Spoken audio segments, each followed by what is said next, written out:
আসসালামু আলাইকুম। অনেকেই জানতে চায় তসবিহ কোথায় থেকে এলো বা তসবির আবির্ভাব কোথায় থেকে এসেছে। তসবিহ হলো একটা জপমালা, যা দিয়ে জিকির আজগার বা বিভিন্ন আমলের হিসাব রাখা হয়। নবীজির যুগে সাহাবীরা খেজুরের বীজ দিয়ে গণনা করতেন।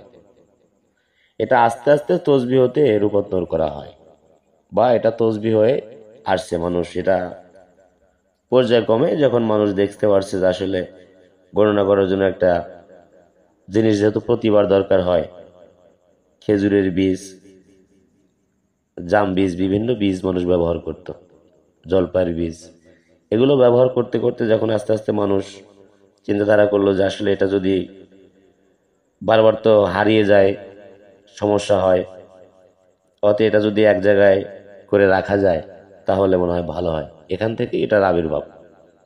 তা আশা করি বুঝতে পেরেছেন। সবাই ভালো থাকবেন, সুস্থ থাকবেন। খোদা হাফেজ। জয় গুরু, জয় হোক পাক পাঞ্জাতন আহলে বায়াত ও বিশ্ব মানবতার।